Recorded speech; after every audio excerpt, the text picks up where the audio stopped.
신인간혁명 28권 이케다 다이사쿠 혁신 본래 불타의 가르침은 민중과 밀접하게 연결되어 있습니다. 그러므로 민중과 중생에게 그 가르침을 널리 알리고 그것이 사람들의 인격을 연마하고 생활과 사회를 번영시키는 것이 되어야 합니다.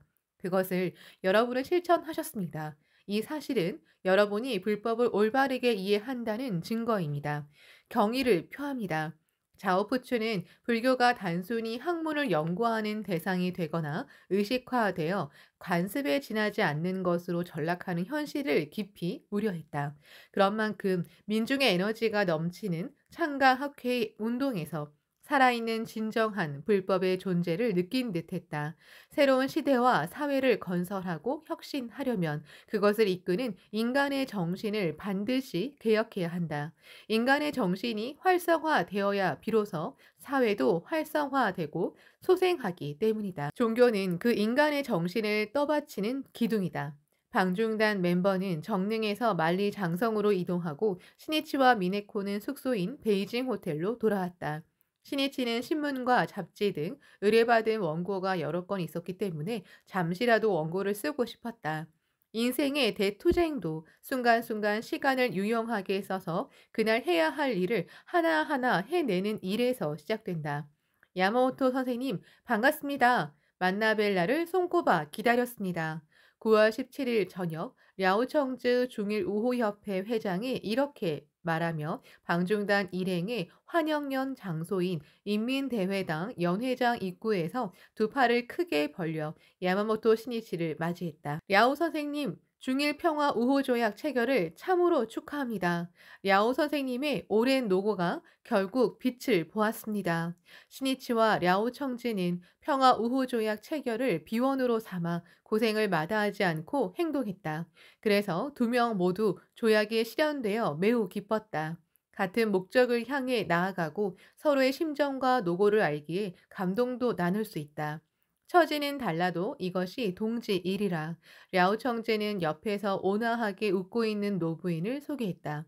작은 몸집에 짙은 감색 옷을 검소하게 차려입은 이 여성이 바로 전국인민대표대회 상무위원회 부위원장이고 대중국을 떠받치는 저우 언나의 총리라는 기둥을 부인으로서 계속 보필해온 덩잉차오였다. 신이치는 덩잉차오가 내민 손을 힘주어 잡으며 이렇게 말했다. 처음 뵙겠습니다. 야마모토 신이치라고 합니다.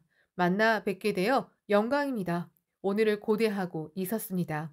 저우 총리의 두터운 정에 깊이 감사하고 있습니다. 그리고 돌아가신 총리에게 진심으로 애도를 표합니다. 덩잉차오 여사는 중국 인민을 위해서도 몸을 소중히 하시어 언제까지나 건강하시기 바랍니다. 감사합니다. 저도 만나 뵈어 기쁩니다. 환영연에 앞서 간담을 나눴다. 덩잉차오는 차분한 목소리로 이렇게 말했다. 야마모토 회장님을 단장으로 하는 여러분의 이번 중국 방문을 열렬히 환영합니다. 중국과 일본의 평화 우호 조약 조의는 야마모토 회장님과 공명당 여러분의 다대한 공헌을 빼고는 말할 수 없습니다. 저는 여러분을 맞이하게 되어 기쁠 뿐 아니라 감사한 마음으로 가득합니다. 환영연이 시작되었다. 주최자인 중일우호협회 랴오청즈 회장이 인사했다. 랴오 회장은 중국과 일본이 평화 우호 조약을 체결한 경사스러운 때에 방중단을 맞이하게 되어 기쁘다고 말하고 양국의 우호 관계는 새로운 출발선에 섰다며 감개무량한 목소리로 말했다. 이러한 때에 저는 경애하는 저우 언나의 총리가 중일 국교 수립 때 말씀하신 물을 마실 때 우물을 판 사람을 잊으면 안 된다는 말씀의 깊은 의미를 절실히 느낍니다. 야마모토 선생님은 이전부터 중일 국교 정상화를 위해 힘쓰시고 또 중일 평화 우호 조약의 조속한 체결을 위해 많은 노력을 기울여 귀중한 공헌을 하셨습니다. 우리는 이 사실을 영원히 잊지 않을 것입니다. 그리고 양국 인민이 이 우호의 큰 다리를 건너 중일 우호 사업을 끊임없이 발전시켰으면 한다고 말하고 건배를 제의했다. 답례 인사를 하러 앞으로 나온 신이치는 진심 어린 환영에 깊은 사의를 표하고 저우 총리와의 추억을 말했다. 돌아가시기 1년 전에 총리를 만나 뵈었는데 중일의 평화 우호 조약 조기 체결을 강조하시던 모습이 어제 일처럼 선명하게 떠오릅니다. 총리가 건재하셨다면 얼마나 기뻐하셨을까요? 앞으로 조약에 담긴 평화를 지키는 정신을 어떻게 구축하느냐가 바로 이 조약을 진정으로 완성시키는 가장 중요한 과제입니다. 우리는 존귀한 선인이 개척한 금강의 길, 금의 다리를 더욱 강하고 단단하게, 넓게, 길게 구축하도록 노력해야 합니다. 새로운 미래의 세기를 살아가는 사람들에게 그 길을 훌륭하게 이어가야 할 사명과 책임이 있다고 통감합니다. 그 축이 되는 근본은 신의라는 두 글자라고 말씀드리고 싶습니다. 신의라는 기둥이 있어야 비로소 평화라는 다리가 놓인다. 신의가 없으면 조약은 사상 누각이 된다. 환영연은 화기애애한 분위기에서 각 테이블마다 대화의 꽃이 피었다. 신이치가 덩인차오에게 물었다. 랴오청즈 선생이 덩샤오핑 부총리와 함께 중일 평화 우호 조약 비준서를 교환하기 위해 일본을 방문한다고 들었습니다. 매우 기쁜 일입니다. 덩인차오 여사님도 일본에 오시지 않겠습니까? 예, 일본에 꼭 가고 싶습니다. 일본의 많은 우인에게 감사하다는 인사를 드리러 방문하고 싶습니다. 같은 테이블에 앉은 사람들이 힘차게 박수를 쳤다. 전국 인민대표회회 상무위원회 부위원장이자 저우 언나이의 부인인 덩인차오가 일본을 방문하겠다는 의향을 밝혔기 때문이다. 신이치는 기쁩니다. 언제쯤 오시겠습니까? 라고 다시 물었다. 덩샤오핑 부총리는 10월에 일본에 가지만 고령인 제가 이번 방문단에 참여하면 모두에게 폐를 끼칠지도 모릅니다. 그래서 저우원나이 동지도 벚꽃을 좋아했기 때문에 벚꽃이 가장 아름답게 피었을 때 가고 싶습니다. 야마모토 선생님은 찬성하십니까? 물론 찬성입니다. 소카 대학교의 저우 총리를 기리는 저우 벚나무를 심었습니다. 일본에 오시면 꼭 보러 와 주십시오. 가능하다면 저우 총리와 연애할 때와 같은 마음으로 일본을 방문하셨으면 합니다. 어머, 하지만 저우원나이 동지가 일본에 있을 때는 아직 모르는 사이였답니다. 웃음이 번졌다. 덩이차오는 시니치와 미네코에게 이번에는 일본의 우인과 깊은 우정을 쌓으러 가겠습니다. 라고 말하고 웃음을 지었다. 그리고 덩인차오는 이날 폐막한 중국 부녀 전국 대표 대회에서 숭칭님과 함께 전국 부녀 연합회 명예 주석에 취임했다고 말하고 여성의 행복을 위해 인생을 바치고 싶다고 말했다. 덩인차오는 70대 중반이었지만 인민에게 끝까지 봉사하겠다는 기계는 조금도 후퇴하지 않았다. 사상, 신념이 진짜냐 아니냐는 말년의 삶이 증명한다고 해도 좋다. 덩인차오는 자신의 일만이 아니라 중일 우호협회 린 리윈 이사도 전국 부녀연합회 집행위원회에 취임했다고 말했다. 린 리윈은 저우원나이 총리와 야마모토 시니치가 회견했을 때 통역을 맡은 여성이다. 환담이 한창 무르익었을 때 시니치와 같은 테이블에 앉은 순핑화 비서장이 두 청년을 손짓해 불렀다. 시니치는 다가오는 두 사람을 보고 반가운 마음에 자신도 모르게 두 팔을 벌렸다. 1975년에 신중국에서 최초로 소카 대학교에 국비 유학생으로 입학해 별과에서 일본어 연수 과정을 마치고 귀국한 텅안쥔과 리둥핑이었다. 텅안쥔은 외교부에서 근무하는데 중일 평화 우호 조약 조인 축하 연회에서는 황하 외교부장의 통역을 맡았다고 한다. 리둥핑은 중일 우호협회 직원으로 활약한다고 했다. 또 함께 유학한 다른 네 사람도 각자 중국과 일본의 우호를 담당하는 제일선에서 일한다고 했다. 신이치는 창립자로서 유학생의 건투가 기뻤다. 모두 열심히 하고 있군요. 기쁩니다. 여러분은 소카대학교와 나의 자랑입니다. 중일 우호를 체현하는 사람들입니다. 나는 여러분을 쭉 지켜보겠습니다. 더욱더 활약하기를 기원합니다. 신이치는 두 사람의 성장을 축하하는 굳은 악수를 나눴다. 덩인차오와 랴오 청즈도 흐뭇한 표정으로 그 광경을 지켜보았다. 우호교류의 씨앗이 이곳에서도 크게 자라고 있었다. 씨앗은 작다. 하지만 그 씨앗을 정성껏 기르면 이윽고 싹을 틔우고 좋은 묘목이 되어 언젠가는 거목으로 자란다. 스니치는 미래를 위해 앞으로도 계속 다양한 우호의 씨앗을 심겠노라고 마음속 깊이 새롭게 맹세했다. 이튿날 18일은 쾌청했다. 오전 10시 야마모토 시니치는 전날 초대받은 환영연의 답례로 중일 우호협회를 예방하고 장샹산 부회장을 비롯한 협회 사람들과 현재 중국을 둘러싼 여러 문제를 포함해 교육, 교류, 문화, 교류의 방향성을 함께 논의했다.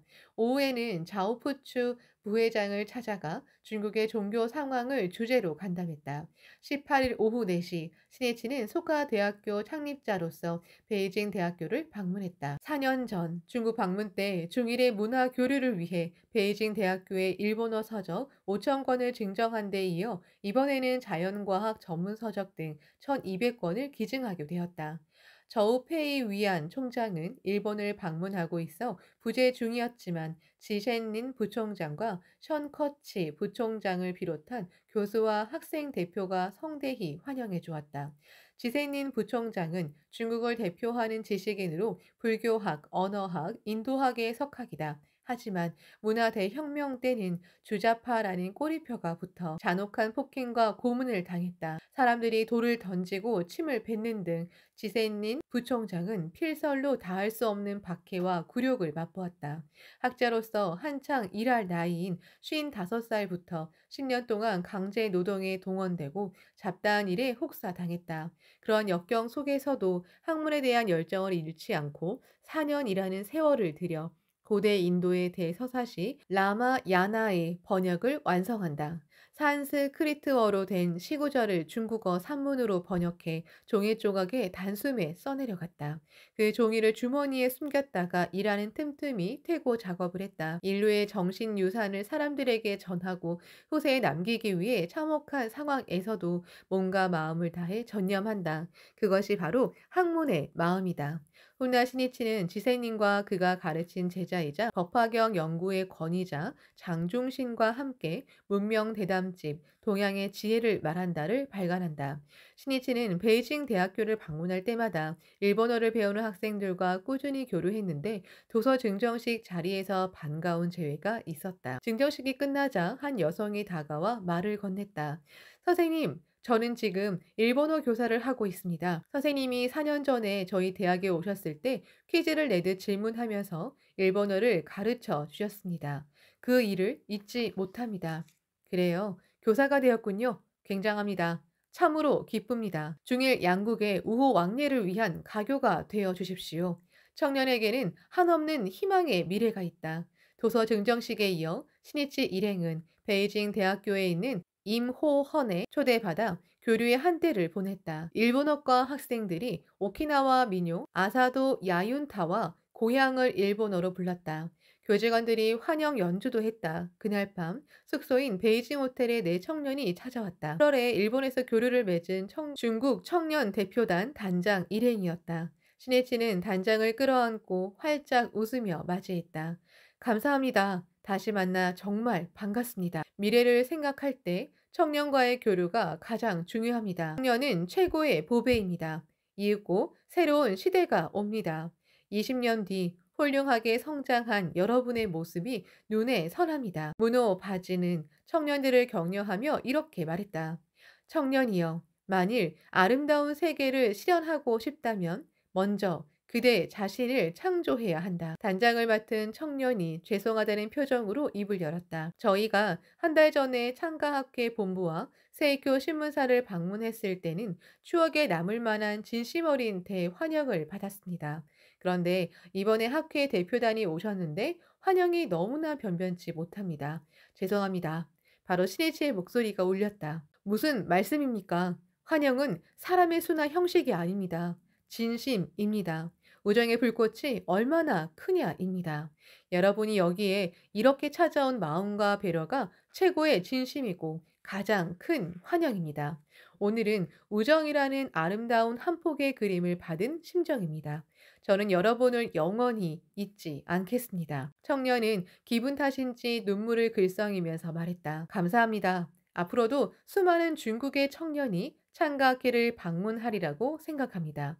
선생님이 놓으신 우호의 다리를 더욱 훌륭하게 만들겠습니다.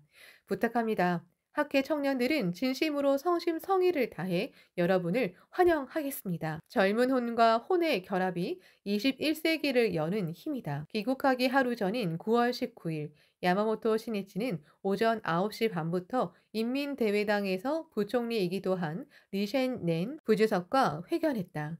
첫 중국 방문 때 약 2시간 동안 부주석과 대화한 적이 있다. 시니치는 평소 경무에 시달리는 부주석의 건강을 염려해 이렇게 말했다. 저는 정치가가 아니니 부주석께서도 오늘은 느긋한 마음으로 편안하게 이야기해 주십시오. 그리고 시니치가 부주석에게 일본을 방문해 주기 바란다고 전하고 예정이 있는지 묻자 지금은 예정이 없지만 저도 가보고 싶습니다. 라고 대답했다. 회견장에 큰 박수 소리가 울려 퍼졌다. 그리고 문화 대혁명에 관한 질문에 부주석이 이렇게 답변했다. 사회주의 건설이 계급 투쟁인 이상 격동은 있을 수 있습니다. 하지만 지금은 당도 단결하고 있습니다. 투쟁을 그만두면 안 되지만 앞으로는 이러한 방법은 쓰지 않겠지요. 또 현재 중국이 추진하는 농업, 공업, 국방, 과학기술에 걸친 4대 현대화의 기둥이 무엇인지를 물었다. 먼저 농업입니다. 두 번째가 공업입니다. 농업과 공업의 현대화는 선진적인 과학기술을 바탕으로 이루어져야 합니다. 인간은 밥을 먹지 않으면 살지 못합니다. 중국에는 밥을 먹는 입이 8억이 훨씬 넘습니다. 그렇기에 먼저 농업 생산량을 높여야 합니다. 농업은 국민 경제의 기초이고 공업은 국민 경제를 이끄는 수단입니다.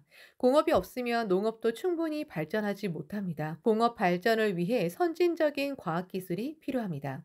모두 이것을 바탕으로 하지 않으면 현대적이라고 할 수 없습니다.